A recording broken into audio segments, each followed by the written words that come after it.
अवधूत चिंतन श्री गुरुदेव दत्त स्वामी महाराज की जय। छत्रपती शिवाजी महाराज की जय। श्री स्वामी समर्थ।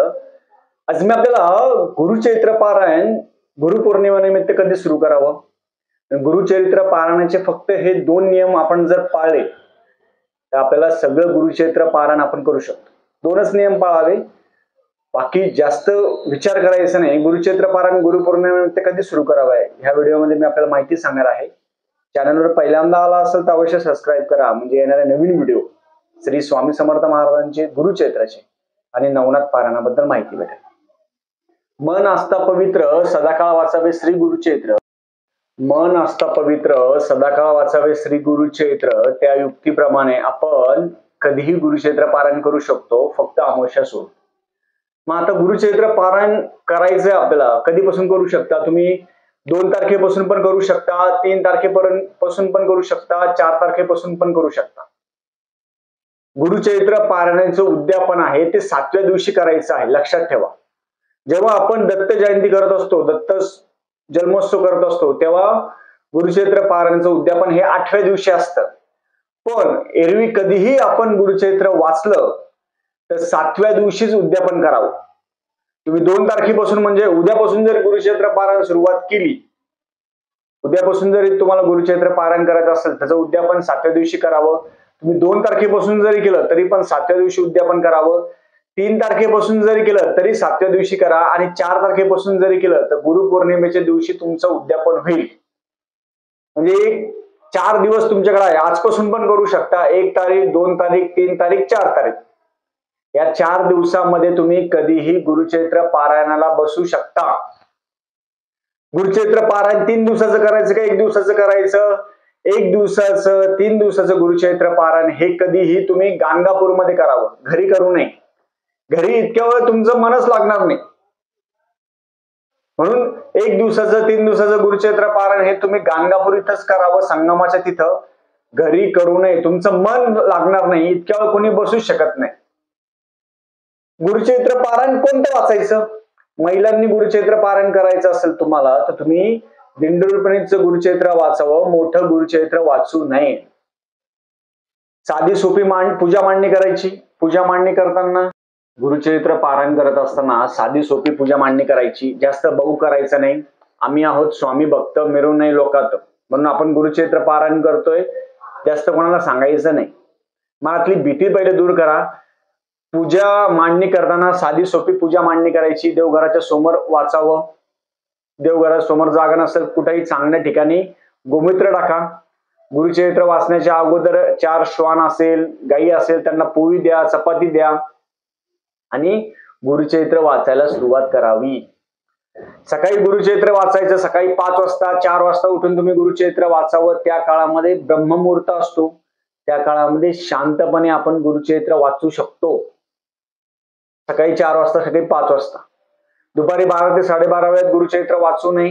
गुरुचरित्र वाचन करत असताना पुरुषांनी सवळं घालावं, जीन्स पॅन्ट याच्यावर गुरुचरित्र वाचू नका। महिलांनी आपल्या हिंदू संस्कृतीनुसार असेल, साडी असेल ही घालावी। हातामध्ये 2 बांगड्या असेल, हळद असेल, कुंकू असेल ते डोक्याला लावावं आणि त्याप्रमाणे वाचावं। गुरुचरित्र वाचन करत असताना मोठ्याने गुरुचरित्र वाचायचं। खूप जण मनातल्या मनात गुरुचरित्र वाचन करता, बोटं फिरवता, अशा गोष्टी करू नका। गुरुचरित्र वाचन करत असताना गुरुचरित्राच्या बाजूला महाराजांसाठी एक आसन ठेवावं आणि आसन ठेवून आपण गुरुचरित्र वाचावं। 7 दिवसाचं गुरुचरित्र वाचावं, 7व्या दिवशीच समाप्ती करावी, 7व्या दिवशी उद्यापन करावं। आणि गुरुचरित्र वाचन करत असताना रोज सकाळ संध्याकाळ 2 टाइम नैवेद्य आरती करावी। 2 टाइम नैवेद्य आरती करायची, 2 टाइम नैवेद्य आरती करावी। मग ह्या काळामध्ये जेवण काय करायचं?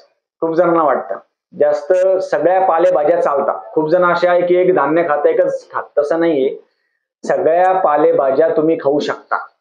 महिलांसाठी एक खास करू नये, कारण की मुळामध्ये शास्त्र असं सांगतं महिलांनी गुरुचरित्र वाचू नये। शास्त्र काय सांगतं? महिलांनी गुरुचरित्र वाचू नये, तरी पण महिलांना वाचायचंय, हट्ट आहे, नाही वाचायचं आम्हाला, शास्त्राने नाही सांगितलेलं आहे, पण महिलांना वाचायचंय। मग त्याच्यामुळे ते दिंडोरी मध्ये गुरुक्षेत्रामध्ये काही अध्याय असतात किंवा काही गोष्टी असतात त्या कमी आहेत, म्हणून ते गुरुचरित्र महिलांनी वाचू शकतात.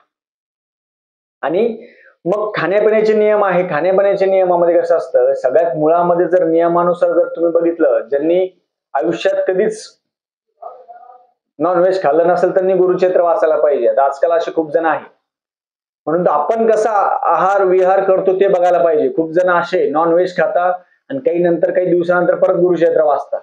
असं चालत नाही. तुम्हाला गुरुचरित्र वाचायचंय, तुम्हाला नॉनव्हेज सोडावं लागेल. तुम्ही म्हणा आम्ही नॉनव्हेज पण खातो आणि गुरुचरित्र वाचतो, भ्रमिष्ट व्हाल तुम्ही. लक्षात ठेवा, भ्रमिष्ट व्हाल. म्हणून करायचं असेल तर चांगलं करा, नाही करायचं शांत राहा. नॉनव्हेज तुम्हाला बंद करावं लागेल. नॉनव्हेज बंद केलं तर तुम्ही गुरुचरित्र वाचू शकता. नाही तुम्ही म्हणणार आम्ही गुरुचरित्र त्या 7 दिवसामध्ये काही खाणार नाही आम्ही, बाकीच्या घरच्यांना पण त्या दिवसात खाऊ द्यायचं नाही घरी, आणि जे वाचणार आहे त्यांनी तर खायचंच नाही, त्यांनी सोडून द्यायचं पहिले. कमीत कमी 6 महिने तरी तुम्ही अगोदर वाचायच्या अगोदर कमीत कमी 6 महिने तरी नॉनव्हेज खायला नाही पाहिजे. 6 महिने, लक्षात ठेवा. आणि याच्यापुढे कधीच नाही खायला पाहिजे. त्याच्यामुळे महिलांनी गुरुचरित्र वाचू नये हे शास्त्रामध्ये सांगितलेले. मूळ गुरुचरित्र आहे ते वाचायला एका दिवसाला 3 ते 4 तास लागतात. आणि दिंडोरीपर्यंत आहे, त्याचे अध्याय कमी आहे, सगळ्या गोष्टी कमी आहे, ते महिलांसाठी वाचू शकतात. त्यापेक्षा तुम्ही स्वामी चरित्र वाचलं तरी चालतं, त्याला काहीच नियम नाही.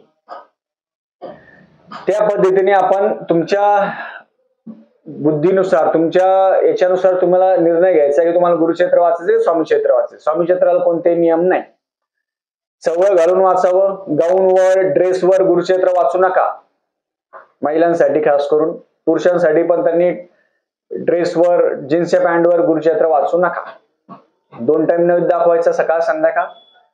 रात्री पण विष्णू सहस्रनाम वाचायचं, रामरक्षा स्तोत्र वाचायचं. खाली झोपायचं, घोंगडीवर असेल घोंगडीवर झोपा, खाली झोपायचं. परत तुम्ही या काळामध्ये ब्रह्मचर्याचं पालन करायचं. तर ब्रह्मचर्याचं पालन म्हणजे काय, असे खूप जणांना माहिती नाहीये. मी का बरं सांगतो प्रत्येक वेळा, याचं कारण खूप जणांना ब्रह्मचर्याचं पालन म्हणजे काय माहित नाही. ब्रह्मचर्याचं पालन म्हणजे फक्त सेक्शुअल न करणं, नवरा बायकोचे संबंध न करणं, एवढंच ब्रह्मचर्याचं नाहीये. या काळामध्ये सेक्शुअल न करणं हे, या काळामध्ये वाईट बोलायचं नाही, वाईट ऐकायचं नाही, वाईट करायचं नाही. 7 दिवस वाईट बघायचं नाही, वाईट बोलायचं नाही, वाईट काहीच गोष्टी करायच्या नाही. निंदा नालस्ती करायची नाही. या काळामध्ये तुम्ही बाहेरचं कोणाच्या घरचं खायचं नाही. खाली जमिनीवर झोपा किंवा याच्यावर झोपू शकता. गोदडी असेल त्याच्यावर झोपू शकता, काही प्रॉब्लेम नाहीये. घोंगडी असेल घोंगडीवर झोपा, गादीवर झोपायचं नाही.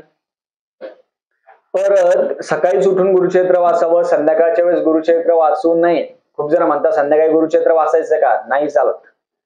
2 टाइम आरती करायची, छानपैकी गुरुचरित्र वाचायचं. गुरुचरित्र वाचन करताना धूप असेल, दिवा असेल हा चालू ठेवावा. भस्म लावायचं, कपाळाला भस्म, दोन्ही हाताला भस्म, पोटाला भस्म, छातीला भस्म, बेंबीला भस्म, सगळं भस्म लावून, महिला असेल पुरुष असेल सगळ्यांनी भस्म लावून गुरुचरित्र वाचन करावं. छानपैकी वाचायचं, मन प्रसन्न ठेवायचं, घरामध्ये सगळ्यांना वाचायला लावायचं, सगळ्यांनी ऐकायचं. 7व्या दिवशी उद्यापन कसं करायचं, उद्यापन करण्यासाठी महाराजांना बेसनाचे लाडू असेल, खारे शेंगदाणे असेल, वरम भात भाजी पोळी सगळं असेल, ते सगळं नैवेद्य करावा. ब्राह्मणाला शिदा दक्षिणा वस्त्र हे ब्राह्मणाला द्यावं तुमच्या इच्छेनुसार.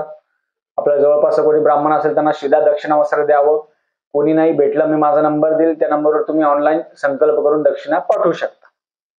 अशा पद्धतीने तुम्ही म्हणणार दादा मग आम्ही कोणाला बोलवतो जेवायला, तसं चालत नाही. उद्यापनाचे नियम आहे, गुरुचरित्राच्या पोथीमध्ये नियम आहे. ब्राह्मण आणि सवाष्णा जीव घालायचे. खूप जण म्हणणार मग आम्ही दुसरे असेल कोणी जीव घालतो. जे जीव घालणारे ते नॉनव्हेज खाणारे नको, दारू पिणारे नको, अशा गोष्टी नको. कारण तुम्ही 7 दिवस नियम पाळणार आणि तुम्ही असं करणार, असं करू नका. तुम्हाला जवळपास ब्राह्मण भेटले, त्यांना शिदा दक्षिणा वस्त्र, 2 व्यक्ती जेवतील त्याप्रमाणे त्यांना शिदा द्यावा. हे अन्नदान तेवढं आपण करावं आणि नंतर महाराजांना नैवेद्य दाखवून आपण भोजन करावं. अशा पद्धतीने साधं आणि सोपं गुरुचरित्राचं पारायण प्रत्येकाने करावं. खूप जण असे ते म्हणतात दादा आम्ही खूप गुरुचरित्र पारायण केले पण आम्ही दान धर्मच नाही केला. तुम्ही कोणत्याही मंदिरात दिलं नाही चालत, फक्त गुरुचरित्राच्या पोथीमध्ये जे दिलं तेच. ब्राह्मणाला शिदा दक्षिणा किंवा ब्राह्मणाला भोजन एवढं द्यायचं, आपलं पारायण पूर्ण संपते. त्याचे उद्यापन आहे ते पूर्ण होतं. नवनाथ पारायणाचं पण तसंच आहे, भागवत पारायणाचं पण तेच आहे, स्वामी चरित्राचं पण तेच आहे. तुम्ही संकल्पयुक्त कोणतीही सेवा करत असाल, संकल्प झाल्यानंतर ब्राह्मणाला शिदा दक्षिणा वस्त्र द्यावं आणि आपला संकल्प पूर्ण करावा. झालेली सेवा मी महाराजांच्या चरणी रुजू करतो. श्री स्वामी समर्थ.